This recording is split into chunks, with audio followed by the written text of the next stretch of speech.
Phone tapping కేసులో కీలక పరిణామం చోటు చేసుకుంది. A1 నిందితుడిగా ప్రభాకర్ రావు అమెరికా నుంచి తిరిగొస్తున్నారు. ఈ నెల 5న విచారణకు హాజరవుతున్నట్టు ఆయన దర్యాప్తు బృందానికి తెలియజేశారు. ఫోన్ ట్యాపింగ్ కేసులో కీలక నిందితుడిగా ఉన్న ప్రభాకర్ రావు కొంతకాలంగా అమెరికాలో తలదాచుకున్నారు. ఎట్టకేలకు ఆయన వస్తుండటంతో ఈ కేసులో అసలు విషయాలు బయటకొస్తాయి.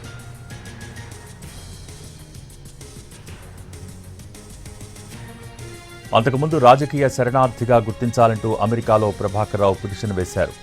రాజకీయ కక్షలో భాగంగా తనపై కేసులు పెట్టారంటూ పిటిషన్ వేయగా అమెరికా ప్రభుత్వం తోసిపుచ్చింది. మరోవైపు ఈ కేసులో ఇప్పటికే జూన్ 20లోగా కోర్టులో హాజరు కావాలంటూ ప్రభాకర్ రావుకు పోలీసులు నోటీసులు జారీ చేశారు. విచారణకు హాజరు కానందున ఆయనను ప్రకటిత నేరస్తుడిగా ప్రకటించాలని సిట్ అధికారులు నాంపల్లి కోర్టులో పిటిషన్ వేయగా అందుకు న్యాయస్థానం అనుమతిచ్చింది. ఈ క్రమంలో ప్రభాకర్ రావును అమెరికా నుంచి ఇండియాకు డిపోర్ట్ చేసేందుకు రంగం సిద్ధమైంది. హోంల్యాండ్ సెక్యూరిటీ ద్వారా ప్రభాకర్ రావును ఇండియాకు తీసుకొస్తున్నారు. ఆయన్ను విచారిస్తే మరికొన్ని కీలక అంశాలు బయటపడతాయని పోలీసులు భావిస్తున్నారు.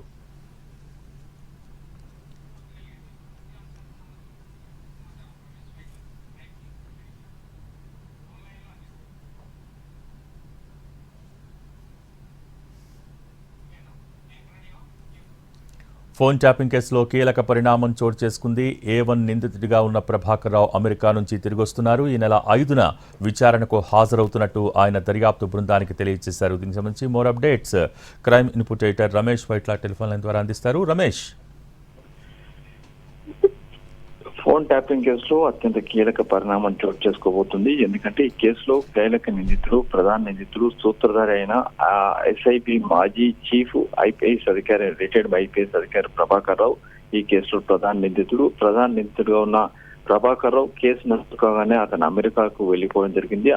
అనారోగ్య కారణాలతో అమెరికాలో చికిత్స పొందినట్లు అతను తెలపడం జరిగింది. అయితే అతన్ని హైదరాబాద్ తీసుకొచ్చి విచారించేందుకు అధికారులు తీవ్ర స్థాయిలో ప్రయత్నాలు చేశారు. కానీ అన్ని ప్రయత్నాలు చేసినప్పుడు కూడా ఏది కూడా సఫలం కాలేదు. చివరికి సుప్రీంకోర్టులో తన ముందస్తు బెయిల్ ఇవ్వాలని చెప్పి కూడా సుప్రీంకోర్టు ప్రభాకర్ రావు ఆశ్రయించడంతో ఈ మేరకు సుప్రీంకోర్టు అతనికి రద్దు చేసిన పాస్పోర్ట్ ను వెంటనే ఇవ్వాలని, అంతేకాకుండా అతను హైదరాబాద్ కు వచ్చిన తర్వాత 3 రోజుల్లోగా విచారణ అధికారులు ఎదుట హాజరు కావాలని కూడా ఒక ఆదేశాలు జారీ చేసింది.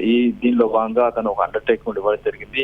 తాను విచారణ అధికారులకు పూర్తి స్థాయిలో సహకరిస్తానని కూడా చెప్పడం జరిగింది. అయితే ఈ నేపథ్యంలోనే తాను 5వ తేదీలోగా హైదరాబాద్ కు వస్తున్నాను, వచ్చి మీ ఎదుట హాజరవుతానని చెప్పి కూడా అటు చెప్పడం జరిగింది. ఈ మేరకు విచారణ అధికారులకు సిట్ బృందాన్ని కూడా సమాచారం ఇచ్చినట్టుగా సమాచారం. అయితే దీనికి సంబంధించినట్లయితే ఈ కేసులో ఇప్పటికీ కీలక పురోగతిని చెప్పొచ్చు. ఎందుకంటే ఈ కేసులో చాలా మంది ఫోన్ల ట్యాపింగ్ కావచ్చు, లేకుంటే చాలా మంది సంబంధించిన డబ్బులు వ్యవహారం కావచ్చు, గత ఎన్నికల సందర్భంలో ఆ డబ్బులు ఎవరికైతే ప్రతిపక్ష నేతలకు ఇస్తున్నారో వాళ్ళ డబ్బులను ట్రాప్ చేసి పట్టుకోవడం కావచ్చు, ఇలాంటి చాలా కీలక పరిణామాలున్నాయి. దీంతో పాటుగా మీడియా ప్రతినిధులు, మీడియా యజమానులు, దాంతో పాటుగా జడ్జిలతో పాటుగా చాలా మంది న్యాయవాదులు, జర్నలిస్ట్ ఫోన్లో ట్యాప్ చేస్తాం వ్యవహారం కూడా ఇప్పటికే వెలుగులోకి రావడం జరిగింది. కాబట్టి ఫోన్ ట్యాపింగ్ వ్యవహారంలో ప్రభాకర్ రావు వచ్చి విచారణ అధికారుల ఎదురు హాజరైతే కీలక పరిణామాలు చోటు చేసుకో అవకాశం ఉంది. దీంతో పాటుగా మాజీ ప్రభుత్వ పెద్దలను కూడా తర్వాత ప్రశ్నించే అవకాశం కూడా కనబడుతుంది. Thank you Ramesh.